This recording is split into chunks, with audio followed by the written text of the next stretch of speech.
आज तारीख है 3 अप्रैल 2023 और समय हो रहा है 11:37। तो यहाँ पे मैंने एक ट्रेड अपना एग्जीक्यूट करा हुआ है, एक हैश पोजीशन मैंने बनाई है। ये ट्रेड मैंने एक पेपर ट्रेड एग्जीक्यूट करा हुआ है, ये असली ट्रेड नहीं है। पहले मैं रिपीट कर रहा हूँ, ये पेपर ट्रेड है। तो ये सोचने से पहले एक बार सोच लेना, मैंने पेपर ट्रेड एग्जीक्यूट करा हुआ है। लेकिन क्योंकि मैंने ये जो कॉन्सेप्ट है अभी जिस तरीके से मैंने ट्रेड एग्जीक्यूट करा है वो मुझे काफ़ी इंटरेस्टिंग लगा, तो मैंने सोचा कि इस चीज़ को अपडेट करा जाए। ओके, तो मैंने ट्रेड कैसे लिया हुआ है, मैंने जो ओवरऑल ट्रेड अपना लिया हुआ है वो ऊपर की साइड के लिए लिया हुआ है, पॉजिटिव साइड के लिए।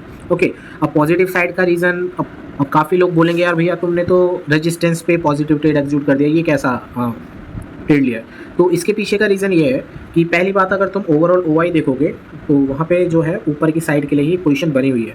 ओके, लेकिन वहाँ पे एक दिक्कत ये है कि पिछले कुछ 1 घंटे में पुट की साइड में ओआई ज़्यादा बढ़ा है। पुट की साइड में बढ़ने का मतलब समझ रहे हो, यानी ऊपर की साइड के लिए। सुबह से ओआई कहाँ की साइड का था, नीचे की साइड का था, लेकिन पिछले 1-2 आवर्स में प्राइस ऊपर की साइड के लिए बना। एक चीज़ मैं ये कंफर्म भी कर सकता हूँ, मैं अभी एक चीज़ ये कंफर्म कर देता हूँ, 1 मिनट। मैं ओआई कंपास तो मैं लेके चलता हूँ। पहला रीज़न तो ये था कि अगर हम यहाँ पे देखेंगे ओवरऑल जो ओआई है वो तुम्हारा कॉल की साइड ज़्यादा है। ओके, लेकिन कॉल की साइड होने का मतलब तो ये हुआ ना कि प्राइस नीचे का है ना, सब तो यही बोलेंगे। लेकिन हमें एक चीज़ ये देखनी है कि कॉल की साइड का जो मेजर मोमेंटम मिला था वो शुरुआत के 1 घंटे में मिला था, ठीक है। उसके बाद में अगर तुम देखोगे तो कोई भी मेजर मोमेंटम नहीं है ऊपर का।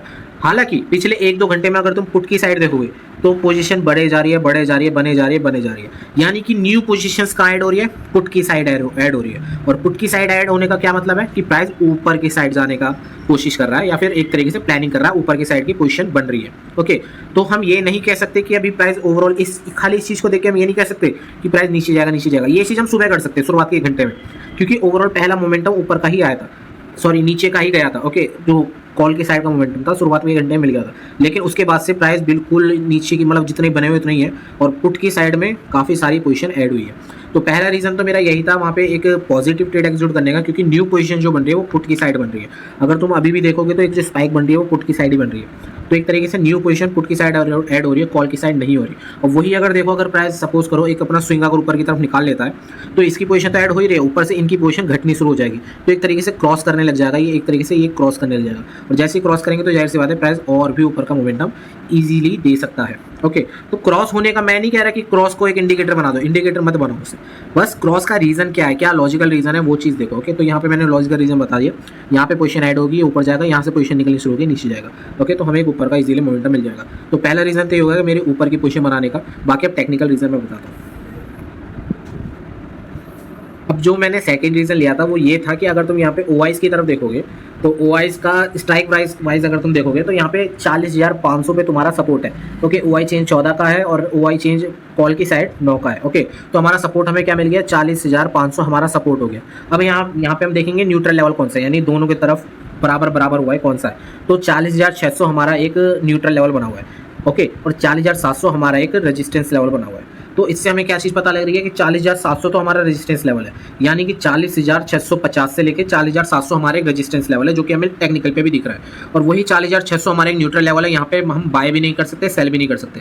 और वही 40,500 से 550 हमारा एक सपोर्ट लेवल है। तो यही चीज़ मैंने करी यहाँ पे। अगर तुम ध्यान से देखोगे तो जैसे ही प्राइस यहाँ पे कहीं आएगा, तुम्हारा 40,600 का ये लेवल है, और जैसे ही प्राइस 40,600 के नीचे आया, 40,550 के आसपास आया, मैंने वहाँ पे कॉल की पोजीशन ऐड कर ली। यानी जैसी प्राइस सपोर्ट के पास आया, ओके, वैसे ही हमने कॉल की पोजीशन बाय कर ली ऊपर के लिए। अब तुम बोलोगे कि तुम्हें हेज करने की क्या जरूरत पड़ गई, तुमने कॉल क्यों बाय करी। तो उसको बाय करने का रीज़न सिंपल है कि हम एक टेक्निकल रूप से एक ओवरऑल रेजिस्टेंस पे, अगर तुम पीछे देखोगे, पीछे टाइम फ्रेम पे जाओगे, 45 मिनट के टाइम फ्रेम पे देखोगे, तो ये वाला लेवल ना एक इंपॉर्टेंट रेजिस्टेंस है, जहाँ से बहुत बड़ी सप्लाई आई थी, मतलब एक तरीके से नीचे गया था प्राइस। तो हमें एक रेजिस्टेंस को हम इसे इग्नोर नहीं कर सकते, प्राइस अभी एक रेजिस्टेंस पे है टेक्निकल तौर से। इसलिए जैसे यहाँ पे मैंने बाय करा था, जैसे मुझे प्रॉफिट हुआ, मुझे 300 का प्रॉफिट हुआ, 300 का जैसे एक लॉट में मुझे प्रॉफिट दिखने लग गया, वैसे ही मैंने वहाँ पे पुट की पोजीशन ऐड कर ली, just to be hedge over position, कि अगर प्राइस नीचे के साइड जाता है। अब यहाँ पे तुम कॉन्सेप्ट समझना,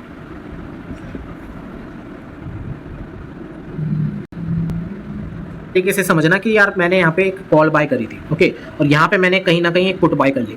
अब अगर प्राइस अपने इस रेजिस्टेंस को सपोर्ट करके एक नीचे का ट्रैप जोन बनाता है, किसके लिए, बायर्स के लिए, जिसने बाय करा है उनको एक बार निकालने के लिए अगर प्राइस नीचे आता है, तो उसमें क्या है, मेरी पोजीशन सेफ रहेगी। अगर तुम ध्यान से देखोगे, इस साइड देखोगे, अगर जहाँ पे मैंने ट्रेड ले रखा है वर्चुअल अकाउंट में, तो वहाँ पे मैंने कॉल की साइड जो ले रखा है वो इन द मनी ले रखा है, और वही जो पुट की साइड ले रखा है वो आउट ऑफ द मनी ले रखा है। यानी कि इससे मुझे प्रॉफिट क्या होगा कि अगर प्राइस मेरे हिसाब से सपोज करो अगर प्राइस यहाँ से मोमेंटम ऊपर का आ गया, अब सपोज करो प्राइस ने अगर 300 पॉइंट का भी मूव दे दिया, ओके, तो 300 पॉइंट पे मेरा जो इसमें डेल्टा चल रहा है, अगर मैं डेल्टा देखूँ तो मैं सामने बात करता हूँ 40,300 का डेल्टा देखते हैं। तो यहाँ पे देखना राइट हैंड साइड पे 40,300 का डेल्टा, 40,300 का डेल्टा कॉल की साइड पे 72 का है, ओके। और वही अगर हम देखें 40,700 का पीई, तो 40,700 के पीई में डेल्टा 50 का है, यानी कि 22 पॉइंट का इसमें मुझे फर्क आ रहा है।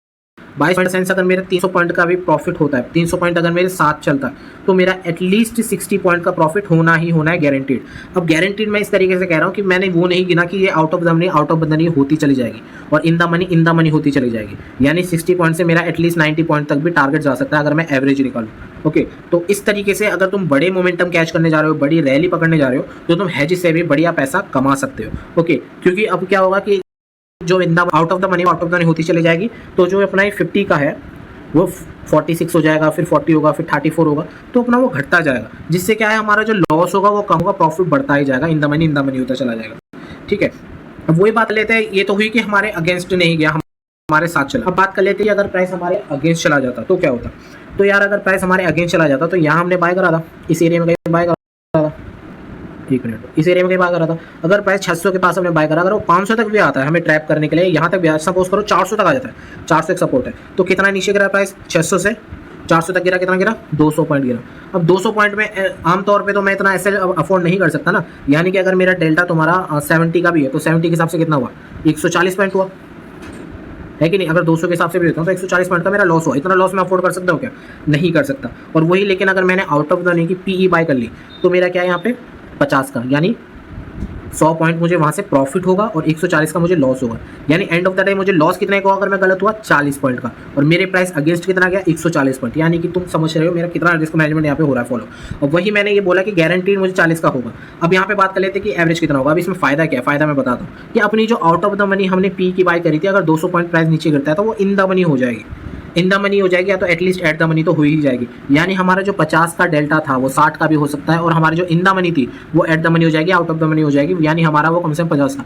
यानी कि एवरेज भी अगर हम निकालें तो हम 140 पॉइंट मेरे प्राइस अगेंस्ट जाने के बाद भी मैं ब्रेक इवन पे ही निकलूंगा, ओके। ये तो मैंने वो लगा दिया कि अगर डेल्टा बिल्कुल चेंज नहीं हुआ, जो कि होगा, तो मुझे 40 पॉइंट का लॉस होगा। नहीं अगर मेरे हिसाब से चले, अगर price out of the money तुम्हारे इन द मनी हो जाए और in the money out of the money हो जाए, तो वहाँ पे मुझे ब्रेक इवन पे ही होगा, भले मेरे प्राइस कितना ही अगेंस्ट चला जाए, ठीक है। तो आई होप यू अंडरस्टैंड मैंने क्या समझाने की कोशिश करी है कि ऑड्स को हमें अपने पास लाना होता है, उसी से हमें प्रॉफिट होगा एज ऑप्शन बायर, ओके। अब मैं यहाँ पे किस तरीके से हैंडल करूंगा इस ट्रेड को, अगर प्राइस ऊपर की तरफ जाता है तो मैं ना पुट को एग्जिट करूंगा ना कॉल को एग्जिट करूंगा, जितना मुझे end of the day profit होगा मोमेंटम में उसे मैं निकल जाऊंगा।